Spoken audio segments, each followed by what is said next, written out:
Howdy, everybody.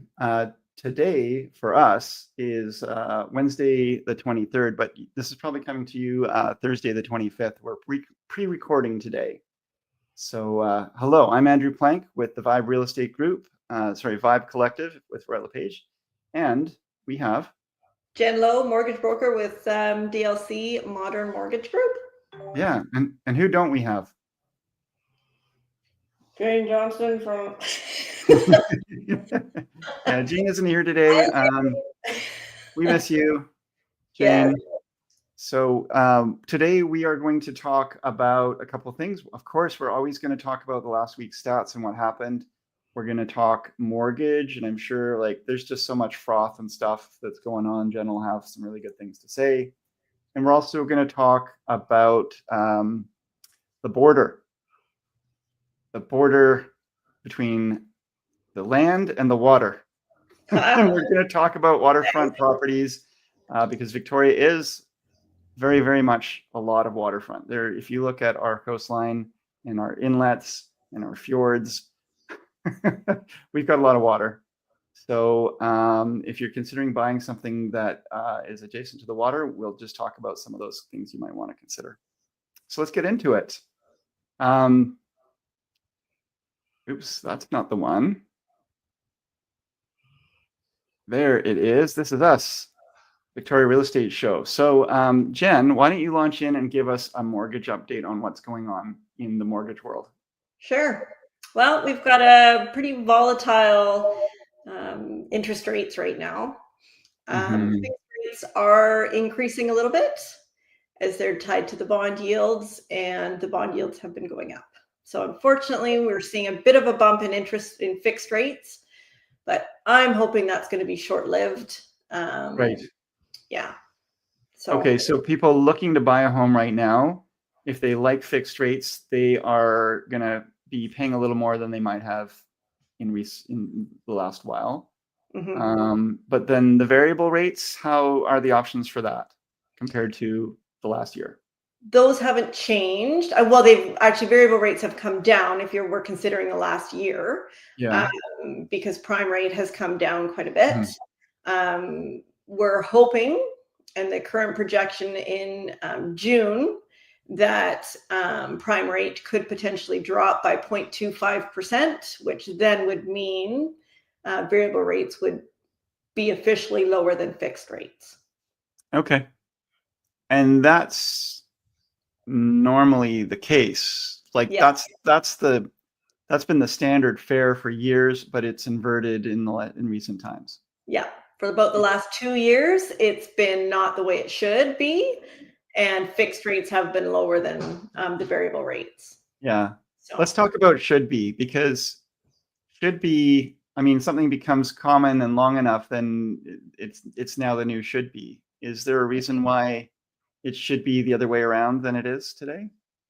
Well, when we look historically, over the last 40 years, that's normally the way it is.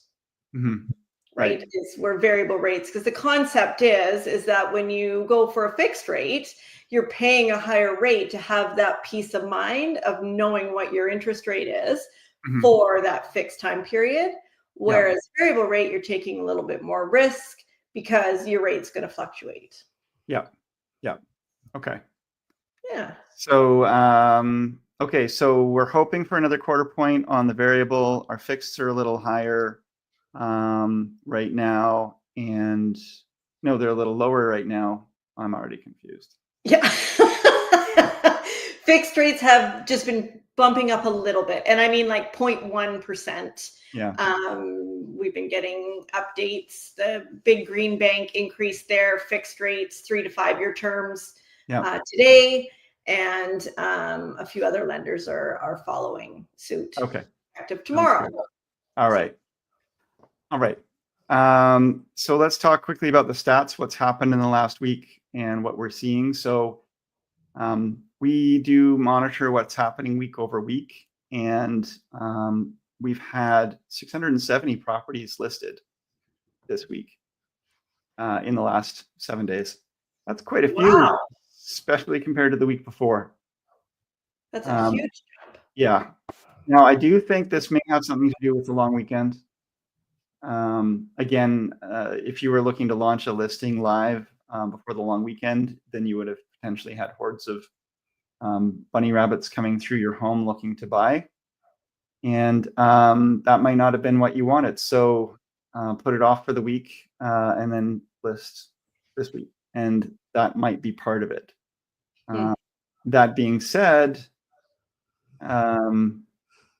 this last 7 days includes the time over the weekend. So yeah, it's hard to say. 301 properties went pending compared to 149 the week before. So again, pretty good numbers here.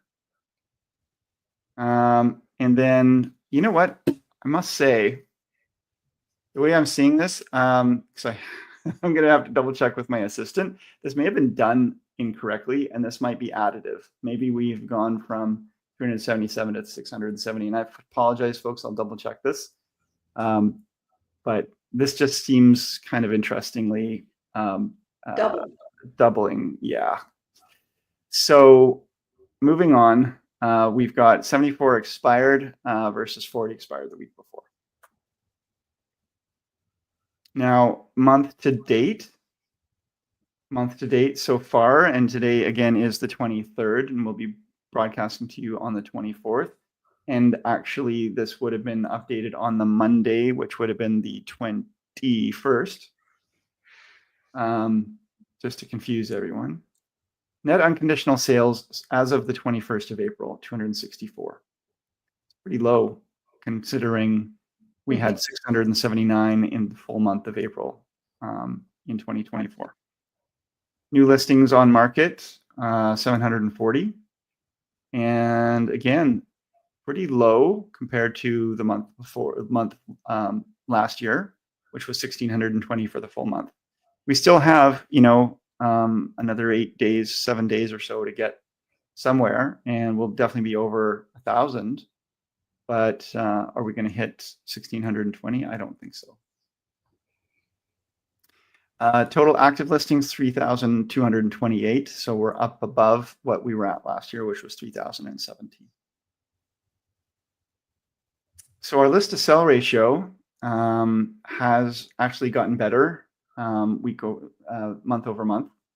So currently this month we're at a 44.93% list to sale ratio.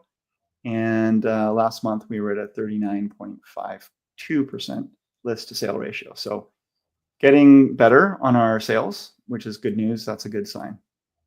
So yeah, and Jen, thanks you've already done your report. We kind of did that a little bit out of order, but we'll, there's always something with us. So yes, no more mistakes. We've made our one. Let's talk about the border.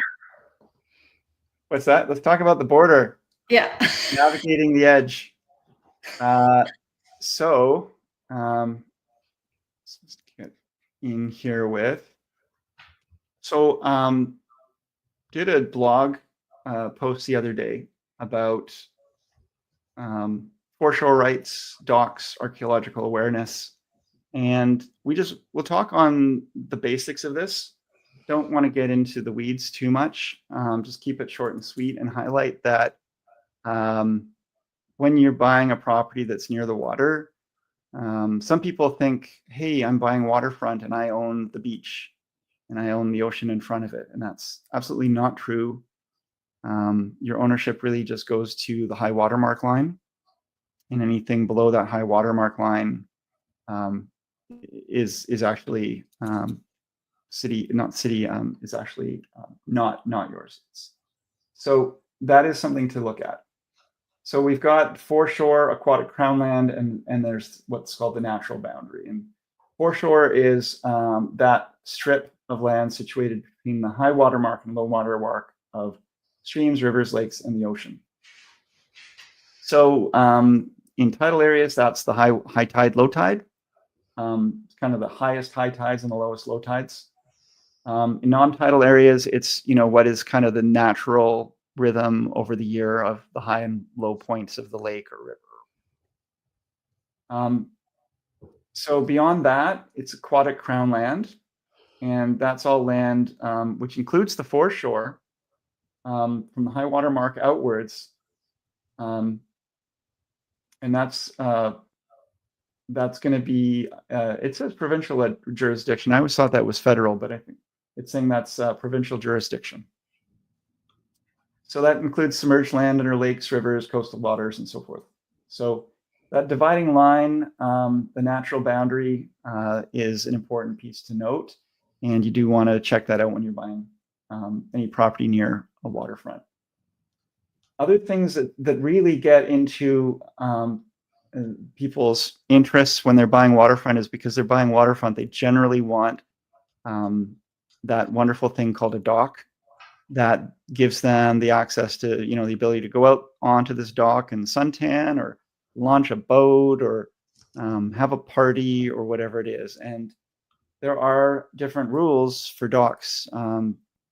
And some things I believe are grandfathered, but overall there's some new rules around docks. So you also, I'll get into that. You also have to keep in mind public access rights, because remember that this is still public land down below that high water mark. And so a lot of people think they can build something onto that space, take sort of control and ownership of that area, put some barriers up. And no, you really can't do that. You need to allow for free and clear access for people to move along that area. You can't be taking it over. So,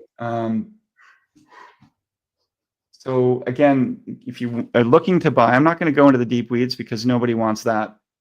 If you're looking to buy anything near or on these watermarks, you want to do your research.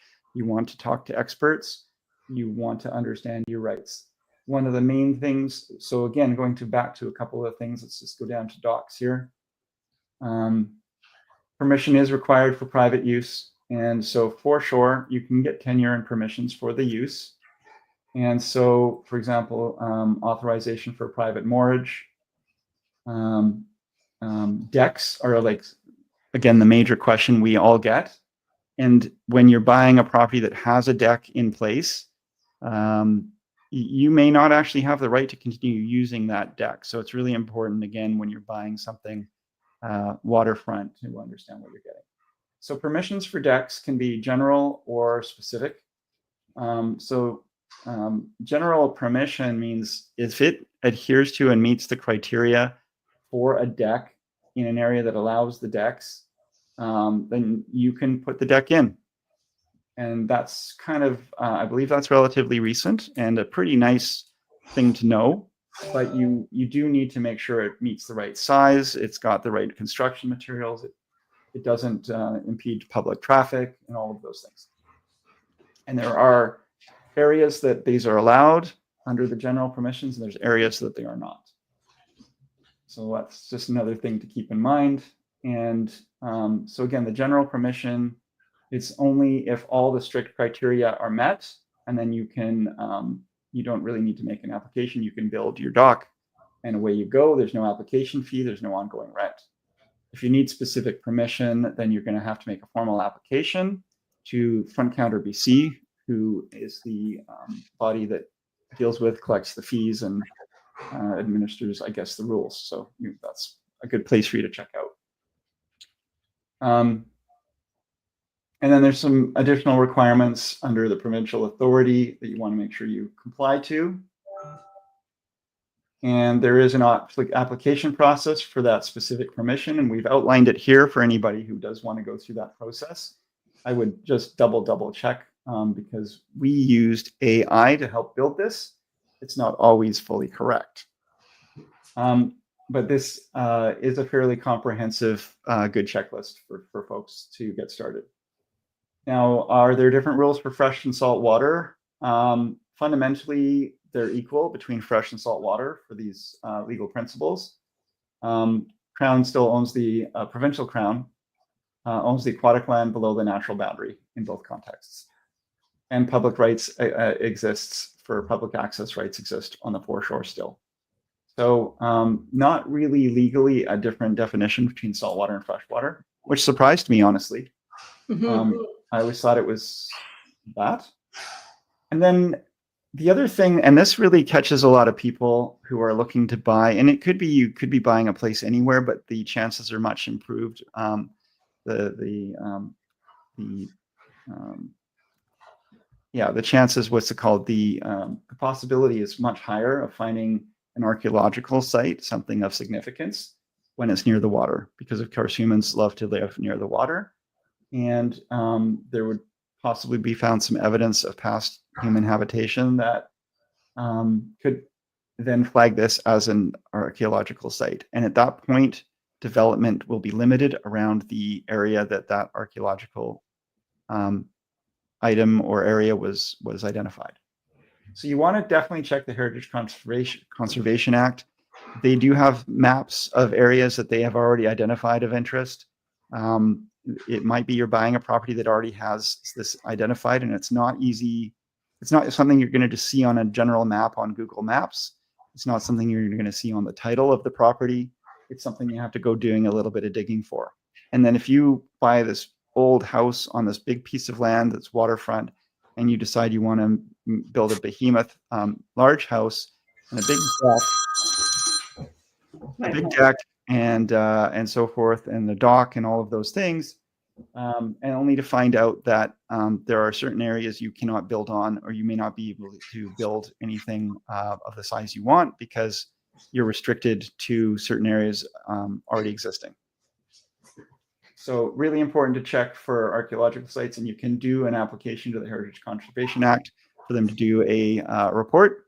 And then of course, if someone is doing some work there and they dig something up and find it, then work has to stop and more investigations have to happen. So it is something to be aware of and to watch for if you're buying waterfront, especially if you're considering doing any kind of renovations or adding a deck or a dock or an addition or anything like that. One other, just on a lending standpoint, depending on whether the dock, the situation around the dock, it may or may not be included in the value of the property. Okay. Yeah. Thanks for jumping in on that. So you're saying that like the appraiser doesn't always include the dock in that value because they're concerned that it might be a temporary thing. Is that it? It depends on the situation around the dock, right? Okay. Like, yeah, if they have rights to the waterfront, if there's something grandfathered, right, on title, or how it's all written up, right, on title. All the more reason to have really good documentation, do your research, be able to provide those things, because I don't know about you, but if I was lending money to somebody and they couldn't answer my questions about things I was a little concerned about, I'm going to have more hesitation lending that money. And lenders are no different, right? You can often like make an argument to the adjuster, to the lender, if you've got a solid argument and something to back up your claim. Mm-hmm. Yeah. Especially something that's grandfathered too. You know, that information may not be readily available, but the current owner should have access to that information. Right. Okay. And folks, if you don't know, and most people, you know what, some people may not know what grandfathered refers to. Let's just, when we say grandfathered, we mean there was a use that was permitted in the past, that the rules have changed and it's no longer permitted. But because it was existing and was installed while that was permitted, it's still allowed to remain substantially as it is. And you'll see that with some, let's say there's a shed down by the water line, and nowadays you may not be able to build a shed because of riparian areas, setbacks. This doesn't actually go into, I didn't see anything about riparian areas in this report here, but riparian areas are those areas that are kind of marshy, not exactly waterfront. They're definitely not waterfront, but they're ecological, environmental significance. So you can't necessarily build near a riparian area. So maybe there's an old shed there. It was built back in the 20s. It's in okay shape, but it's not in great shape. You're not really able to expand on that shed and the footprint on it. As long as it exists, you can continue to use it. You can repair it. But if it ever burns down completely, you're probably not able to rebuild it. Because the grandfathered does mean you can continue to use it as it is, but it doesn't mean necessarily that you can make changes to it. Yeah. So there's things to double check on that. But I thought I'd go down that rabbit hole because it's an interesting side conversation. There's a lot of things that get grandfathered, like, well, there's new building code all the time. And they're not tearing down old houses because they were built with some asbestos content, or the railings have large gaps that a kid could get their head through. But nowadays, you're not going to get away with building a property like that. Yeah, so, exactly. Yeah. Okay. So that's kind of all I wanted to say is, awareness for anybody who's looking to buy a waterfront or water area property. Also, as I said, be aware of riparian areas, which we didn't really get into in this article. There are things that will impact your foreshore rights and your value, and can impact your usability. It does go into financing and insurance. So let's just read this, and then Jen can maybe give a comment on this. Lenders and insurance companies may be hesitant to provide financing or full insurance coverage for properties with significant unresolved issues related to unpermitted or non-compliant foreshore structures. They may view such properties as carrying higher risk. Furthermore, maintaining adequate liability insurance is often a mandatory condition of provincial foreshore tenants' tenure and federal licenses. So that kind of speaks to what you already mentioned, right? Mm-hmm. Just in determining the value of the property. Yeah, they're not going to consider the value of something that is at risk of being removed because it's grandfathered. And if there was a problem with that, it's not going to be able to rebuild the way it was. So, okay.